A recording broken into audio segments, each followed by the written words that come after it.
તો online form કઈ રીતે બનાવવું એની આજે આપણે વાત કરીશું. તો ઓનલાઈન ફોર્મ બનાવવા માટે સૌપ્રથમ તો તમારે આ એક એપ્લિકેશન છે જે તમને પ્લે સ્ટોરમાંથી મળી જશે, સર્વે હાર્ટ. એને તમારે ડાઉનલોડ કરી લેવાની છે. ડાઉનલોડ કર્યા પછી આને જેવું તમે ઓપન કરશો એટલે તમારી સામે આ રીતનું એક પેજ ઓપન થશે, બરાબર. એમાં તમને અહીંયા પ્લસનો ઓપ્શન દેખાતો હશે, તો આ પ્લસના ઓપ્શન પર તમારે ક્લિક કરવાનું છે. એના પછી આપણે બનાવવાનું છે શું? ફોર્મ. તો ફોર્મ ઉપર તમારે ક્લિક કરવાનું છે. એના પછી તમારી પાસે અલગ અલગ ઓપ્શન ખુલી જશે કે તમારે કયા પ્રકારનું ફોર્મ બનાવવું છે. કોન્ટેક્ટ ફોર્મ બનાવવું છે, કસ્ટમર ફીડબેકનું બનાવવું છે, ઓકે. અલગ અલગ અહીંયા ઓપ્શન તમને આપેલા જ છે, બરાબર. જોબ એપ્લિકેશન છે, કોઈ પણ ઓપ્શન તમે અહીંયાથી પસંદ કરી શકો. આપણું શું ઓપ્શન રહેશે? Contact form. આપણે શાનું ફોર્મ બનાવવાનું છે? કોન્ટેક્ટ માટેનું, ઓકે. તો અહીંયા કોન્ટેક્ટ ફોર્મ બનાવવા માટે પહેલું તો આની પર આપણે ક્લિક કરીશું. એમાં ઓલરેડી 7 પ્રશ્નો અહીંયા તમને આપેલા હશે, બરાબર. ઉપર તમને ટાઇટલ દેખાતું હશે. ટાઇટલમાં કોઈ પણ વસ્તુ તમે લખી શકો. જેમ કે અહીંયા ટાઇટલમાં હું લખી દઈશ આપણી ટીમનું નામ, બરાબર. જેમ કે અહીંયા હું લખીશ ટોપ અચીવર ઈગલ ટીમ, ઓકે. એના પછી ડિસ્ક્રિપ્શન છે તો એમાં પણ તમે કોઈ પણ વસ્તુ લખી શકો છો, બરાબર. બિઝનેસની તમે કોઈ પણ નાની મોટી 1-2 લીટીમાં કંઈ માહિતી આપી શકો, ઓકે. તો કોઈ પણ વસ્તુ તમે અહીંયા ડિસ્ક્રિપ્શનમાં લખી શકો છો. એના પછી જે પણ અહીંયા ઓપ્શન આપેલા છે, બરાબર. જે પણ વ્યક્તિ આપણી જે કોન્ટેક્ટ ફોર્મ છે એ લિંક ઉપર જેવું ક્લિક કરશે એટલે એની સામે આ બધા ઓપ્શન ઓપન થશે. જેમાં પહેલું નામ, તો નામ જરૂરી છે તો અહીંયા રિક્વાયર્ડ આપણે રાખીશું. એના પછી જે જેન્ડર કે મેલ છે કે ફિમેલ છે તો એના માટે આપણે રિક્વાયર્ડ રાખીશું. ઈમેલ આઈડી, તો ઈમેલ આઈડીની આપણે કોઈ જરૂર છે નહીં, તો અહીંયાથી ઓપ્શનને હું અનરિક્વાયર્ડ કરી દઈશ. અને જો અહીંયાથી કાઢવો હોય તો પણ તમે અહીંયા ડિલીટ કરીને કાઢી શકો. એના પછી મોબાઈલ નંબર, તો એ પણ જરૂરી છે. એડ્રેસ, તો એ પણ જરૂરી છે. ટ્વિટર આઈડીની કોઈ જરૂર નથી, તો અહીંયા તમે ડિલીટના ઓપ્શન પર ક્લિક કરી અને કાઢી શકો. ફેસબુક આઈડી છે તો આને તમે ફેસબુક આઈડીની જગ્યાએ તમે અહીંયા એડ કરી શકો, ઓકે. કરંટ પ્રોફેશન, બરાબર, કે હાલમાં વ્યક્તિ શું કરી રહ્યા છે તો એ તમે અહીંયા એડ કરી શકો છો, બરાબર. તો એ પણ રિક્વાયર્ડ છે, બરાબર.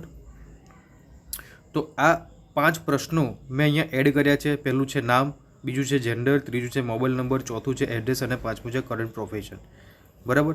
તો આ 5 પ્રશ્નો એડ કરી દીધા. એના પછી શું કરવાનું છે?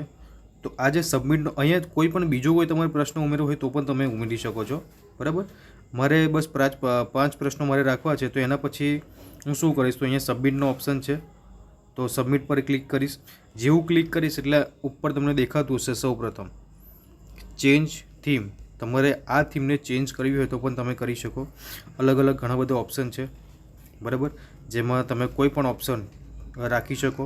તો હું આ ઓપ્શન રાખીશ ટીમનો, બરાબર. જેવું આની પર ક્લિક કરીશ એટલે આ રીતનું એક ઓપન થઈ જશે, ટોપ અચીવર ઈગલ ટીમ, બરાબર. અને સ્ટાર્ટ પર આપણે ક્લિક કરીશું તો અલગ અલગ બધા જે આપણે પ્રશ્નો એડ કર્યા હતા એ બધા અહીંયા આવી જશે, બરાબર. નામ, તો અહીંયા આપણે નામ લખી દઈશું. અહીંયા મારું નામ લખું છું, બરાબર. એના પછી જેન્ડર છે. એના પછી મોબાઈલ નંબર છે તો આપણે અહીંયા મોબાઈલ નંબર લખી દઈશું 91731761, ઓકે. એના પછી જે એડ્રેસ, તો આપણે અહીંયા એડ્રેસ આપી દઈશું. જે પણ વ્યક્તિ તમારા કોન્ટેક્ટ ફોર્મની જે લિંક હશે એની પર ક્લિક કરશે એટલે આ રીતનું જે એની સામે ફોર્મ ઓપન થશે. કરંટ પ્રોફેશન, તો કરંટ પ્રોફેશનમાં આપણે લખી શકીએ, ચલો અહીંયા જોબ લખી દઈએ. એના પછી જેવું સબમિટ કરીશું એટલે આ સીધો મેસેજ ક્યાં આવશે? તમારા જે તે એપ્લિકેશન છે સર્વે હાર્ટ એમાં, બરાબર. તો આ તમારું ફોર્મ ક્રિએટ થઈ ગયું. એના પછી તમે સબમિટ પર ક્લિક કરશો એટલે આ રીતે તમારી લિંક ઓપન થશે, કોપી લિંક. તો અહીંયાથી તમારી લિંકને કોપી કરી લેવાની છે, બરાબર. વ્યૂ ફોર્મ જોવા માટે તમે અહીંયા તમારું ફોર્મ જોઈ શકો, બરાબર. એના પછી તમારે કોન્ટેક્ટ રિસ્પોન્સ જોવો હોય તો એમાં તમે જઈ શકો. જે પણ વ્યક્તિ ફોર્મ ફિલઅપ કરે છે, બરાબર, તો એનો તમારામાં મેસેજ આવશે, ટેક્સ્ટ મેસેજ આવશે, બરાબર. હું તમને એ પણ બતાવી દઉં. જેમ કે સર્વે હેડ છે એમાં તમે ઓપન કરશો, એમાં તમારું જે ફોર્મ છે ટોપ અચીવર ઈગલ ટીમ, તો જેવું તમે એને ઓપન કરશો એટલે અહીંયા તમને એક ઓપ્શન દેખાશે વ્યૂ રિસ્પોન્સ. જેવું કોઈ પણ વ્યક્તિ તમને રિસ્પોન્સ આપશે, જે પણ વ્યક્તિ ફોર્મ ફિલઅપ કરશે, બરાબર, તો જેવું તમે વ્યૂ રિસ્પોન્સ, અત્યારે કોઈ છે નહીં, બાકી જે પણ 1 કે 2 વ્યક્તિ તમને જે બી અહીંયા બતાવે, જેવું તમે ઓપન કરશો તો જે તે વ્યક્તિનું નામ, એડ્રેસ, એનો મોબાઈલ નંબર, ક્યાંથી છે, પ્રોફેશન શું છે, એ બધું તમને જોવા મળશે. બરાબર. આનાથી થશે શું કે તમારે કોઈને નંબર આપવો નહીં પડે. આપણે અમુક વાર કહેવાય કે ફેસબુકમાં આપણે નંબર એડ કરતા હોય, બરાબર, તો ઘણા બધા ફેક કોલ આવતા હોય, બરાબર. તો તમારે નંબર મૂકવાની કોઈ જરૂર નથી. તમે કોઈ પણ પોસ્ટ મૂકો છો બિઝનેસ માટેની, તો એમાં તમે આ લિંક તમે શેર કરી શકો આની. અને જેવું તમે લિંક, હું તમને અહીંયા બતાવી દઉં. જેમ કે આ એક વોટ્સઅપ છે.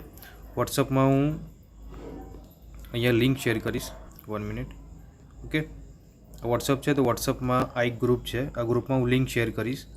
ઓકે, આ લિંક મેં અહીંયા શેર કરી, બરાબર. હવે જેવી આ લિંક પર જે તે વ્યક્તિ આમ ક્લિક કરશે એટલે સીધું એમની સામે આખું ફોર્મ ઓપન થશે. છે આવી ગયું. અહીંયા જેવું સ્ટાર્ટ કરશે એટલે એમની ઇન્ફોર્મેશન માગશે. અહીંયા હું ઇન્ફોર્મેશન ફરી એકવાર ભરી દઉં એટલે તમને આઈડિયા આવે કઈ રીતનું તમારા મેસેજ આવશે. જેન્ડર છે, મોબાઈલ નંબર છે, ઓકે, એડ્રેસ છે અને કરંટ પ્રોફેશન આપણે જોબ કરી દઈએ. એના પછી અહીંયા કર્યું આપણે સબમિટ. થઈ ગયું સબમિટ, બરાબર. આ સબમિટ થયા પછી તમે જેવી એપ્લિકેશન ઓપન કરશો, આજે એપ્લિકેશનની ઉપર તમને દેખાતું હશે એક મેસેજ આવેલો છે. આ જેવું તમે ઓપન કરશો અને જેવું તમારા ફોર્મ પર તમે ક્લિક કરશો, અહીંયા આવી ગયું વ્યૂ રિસ્પોન્સ 1. તો જેવું આની પર ક્લિક કરશો એટલે તમને એક આખો રિસ્પોન્સ દેખાશે. આવી ગયું મારું નામ, બરાબર. એના પછી કોન્ટેક્ટ નંબર છે, એડ્રેસ આવી ગયું, કરંટ પ્રોફેશન આવી ગયું, બરાબર. આ રીતે જેટલા પણ વ્યક્તિ તમારું ફોર્મ ફિલઅપ કરશે બધાની ઇન્ફોર્મેશન તમારા સુધી પહોંચી જશે. તમારે નંબર શેર કરવાની જરૂર નહીં પડે. એનું નંબર, એડ્રેસ બધું તમારામાં આવી જશે. ઓકે, તો આઈ હોપ તમને ખ્યાલ આવી ગયો હશે. ઓકે, કંઈ બી ડાઉટ હોય તો તમે કોન્ટેક્ટ કરી શકો છો. Okay, thank you.